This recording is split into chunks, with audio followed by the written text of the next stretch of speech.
Hello students, हम लोग कर रहे हैं हर्माइट डिफरेंशियल इक्वेशन। ठीक है, और हम उसका ये x equal to 0 ordinary point के नेबरहुड में पावर सीरीज लिख चुके हैं। लास्ट जो प्रीवियस वीडियो है उसमें अपन इसको कर चुके हैं, है ना। एक बार फर्स्ट डेरिवेटिव सेकंड डेरिवेटिव निकाल चुके हैं, उसको हम इक्वेशन में पुट कर चुके हैं।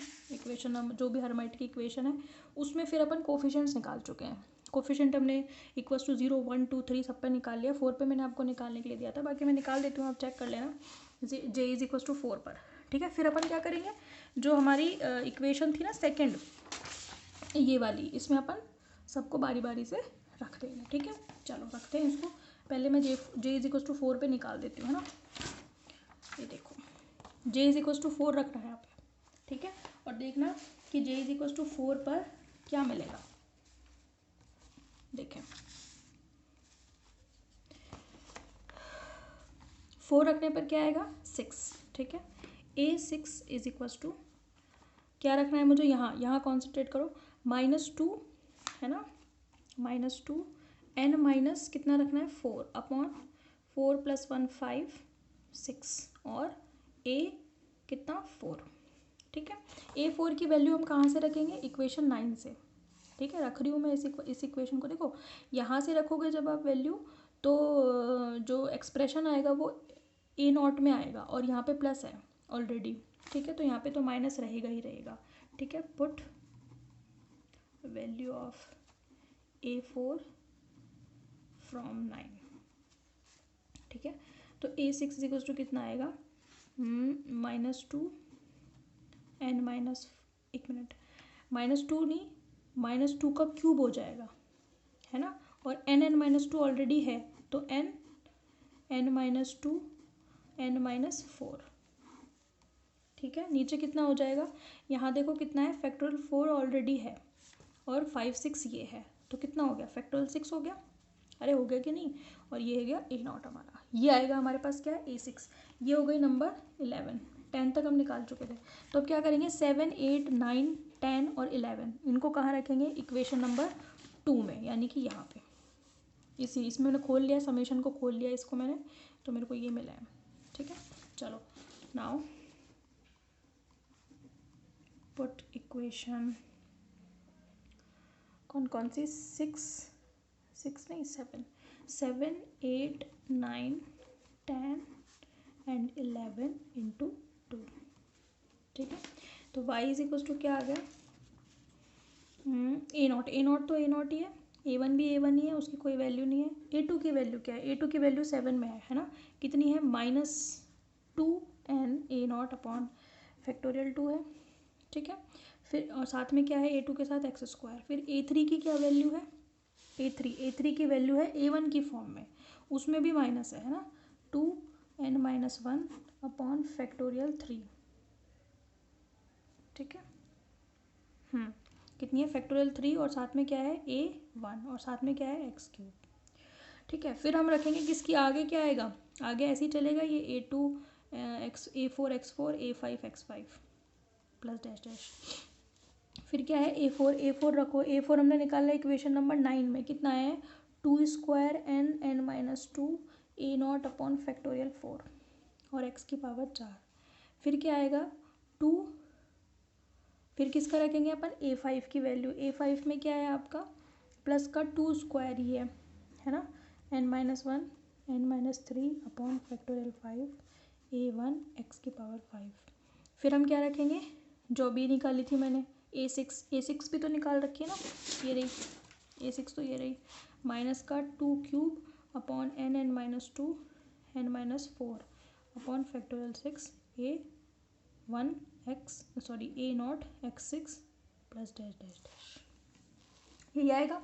ठीक है, जितनी निकाली है वो सारी, तो क्योंकि हम चाह रहे हैं 2 सीरीज़ बनेगी, एक बनेगी A0 के कोफिशिएंट वाली, एक बनेगी A1 के कोफिशिएंट वाली। तो A0 A1 के कोफिशिएंट वाली में कम से कम 3 टर्म तो हो, तो 1 2 3 4 5 6 7 निकाल दी हमने, तो 6 की बजाय। ठीक है, देखो अब क्या करोगे आप, A0 वाली तो एक तरफ ले लो और A1 वाली एक तरफ ले लो। ठीक है, ठीक है, तो A0 वाली टर्म्स को ले लो आप एक तरफ।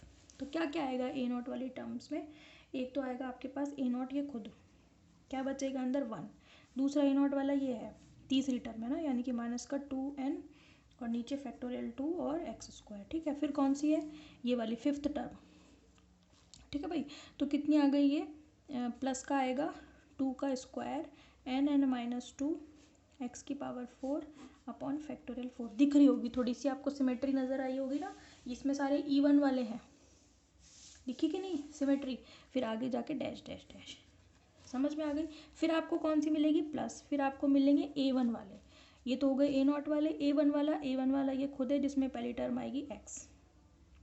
ठीक है, फिर कौन सी आएगी, फोर्थ टर्म आएगी, यानी कि माइनस का 2n माइनस 1 अपॉन फैक्टोरियल 3 और साथ में x की पावर 3।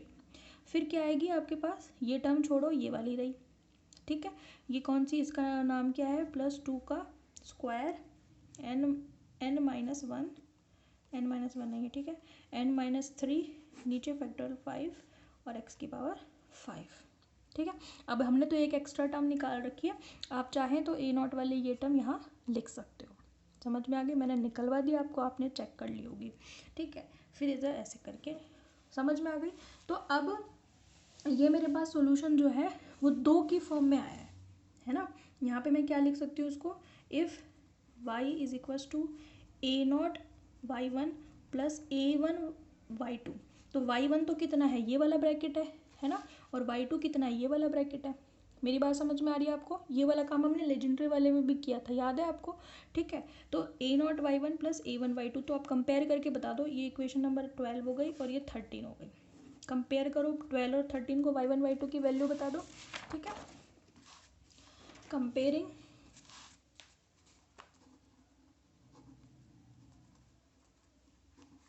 Twelve and 13।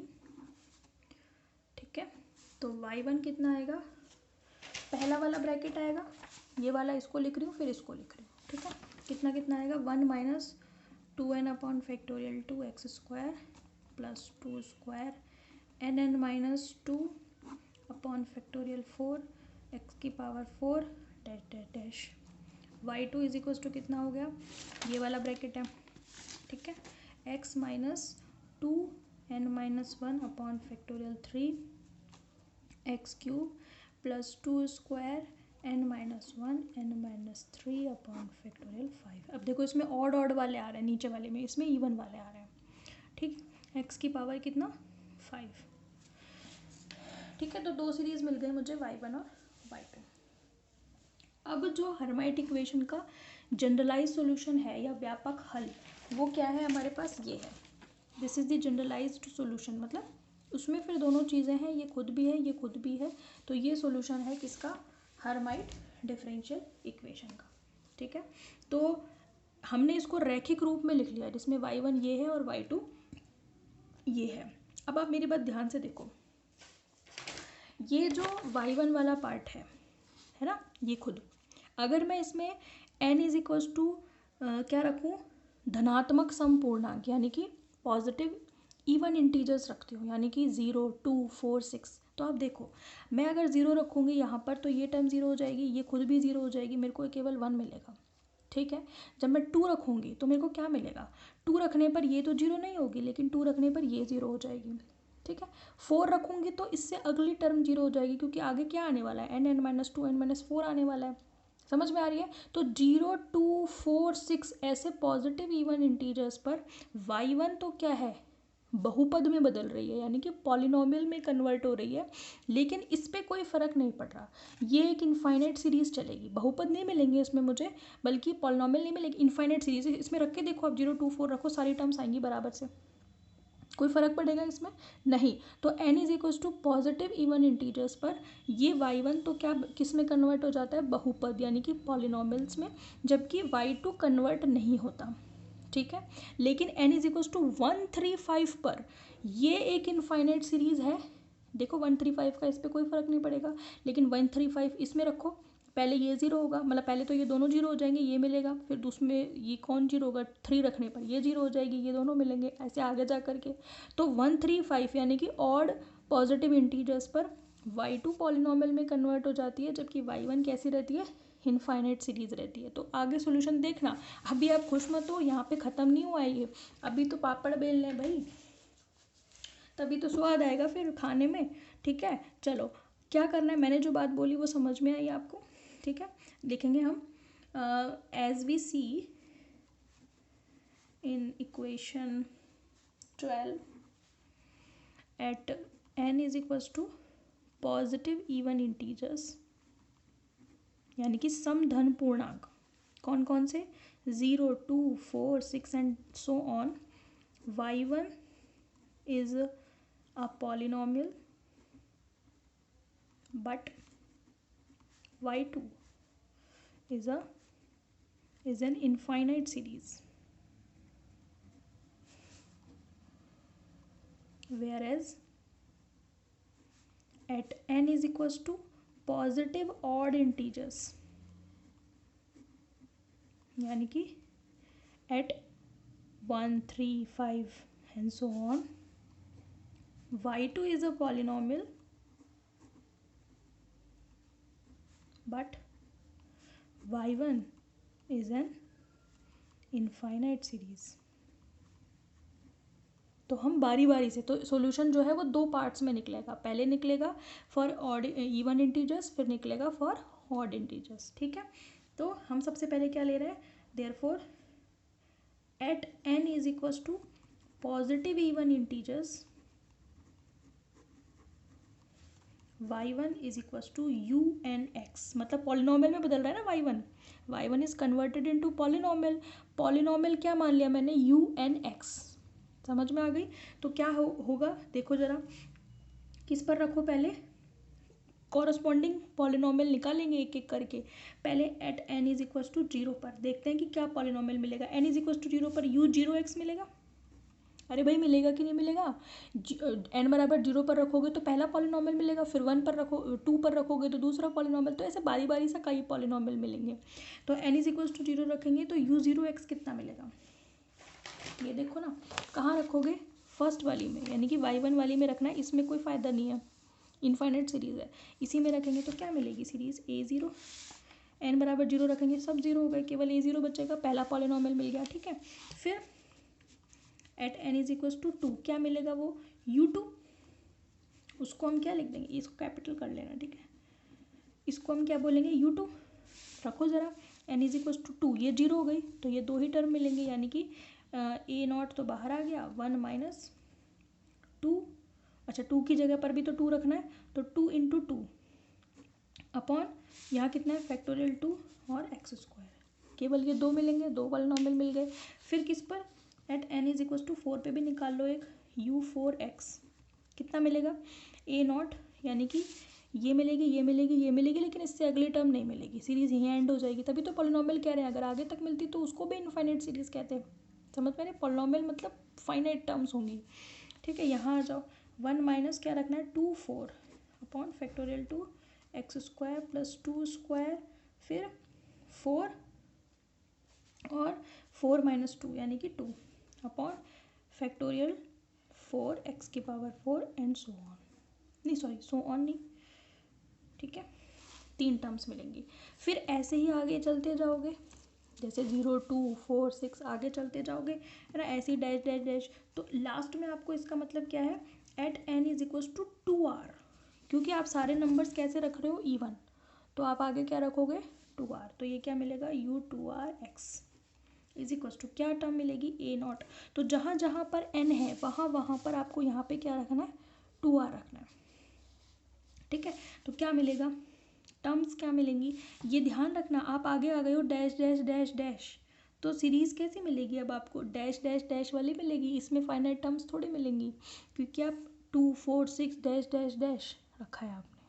ठीक है, तो क्या मिलेगी 1 minus 2 into 2r upon factorial 2 x square, आप तो यहाँ ध्यान रखो n की जगह पर 2r रखा है, प्लस इसको क्या लिखना, भीड़ बढ़ानी ठाली, डैश डैश डैश, ठीक है, 2 का स्क्वायर। अच्छा, टर्म्स जो है वो अल्टरनेटिंग साइन वाली आ रही है, माइनस प्लस, तो -1 की पावर r आएगी, प्लस माइनस आएंगे कि नहीं आएंगे, अल्टरनेटिंग टर्म्स आ रही हैं, अगर अल्टरनेटिंग पॉजिटिव नेगेटिव नहीं आते तो कोई दिक्कत नहीं थी, हम -1 की पावर r नहीं लगाते, ये तभी लगाते हैं जब प्लस माइनस जो है वो एक के बाद एक आ रहे हो, है ना। 2 की पावर क्या आएगी आगे जा कर के, है भाई जैसे यहाँ पे तो दूसरी टर्म में 2 की पावर 2 है, आगे जाओगे 2 की पावर 4 आएगी, तो आगे जाकर 2 की पावर कितनी आएगी भाई 2r, क्योंकि मैं किस पर ले रही हूँ इस पर। ठीक है, ये टर्म ले ली, ये भी ले ली, मैं आर भी टर्म लिख रही हूँ, ये ध्यान रखना, ये नहीं लिख रही मैं, डैश डैश डैश लास्ट वाले लिख रही हूँ। फिर क्या आएगा, एन की जगह पर क्या रखना है 2r, 2r 2r minus 2 dash dash dash 642, क्योंकि ये सारे इवन चल रहे हैं तो लास्ट में क्या आएगा 642, नीचे क्या आएगा फैक्टोरियल 2r और x की पावर 2r। ये टर्म समझ में आई है नहीं, मेरे को पता है मैक्सिमम को नहीं आई होगी, मेरी बात सुनो आप पहले। देखो ये समझ में आ गई, ये आ गई, ये आ गई, कोई दिक्कत नहीं है इनमें। तो इसमें देखो मैंने 0 रखा, 2 रखा, 4 रखा, 6 रखा, ऐसे 8 10 12 और आगे जा करके 2r रखूँगी, तो n की जगह पर हर जगह मेरे को 2r रखना है। लेकिन इसमें 2 डैश डैश है, ये भी है, ये भी है। ठीक है, तो जो अब मेरे पास जो टर्म अब तक फाइनाइट आ रही थी वो फाइनाइट नहीं आ करके बहुत सारी आएंगी, ये तो क्लियर है।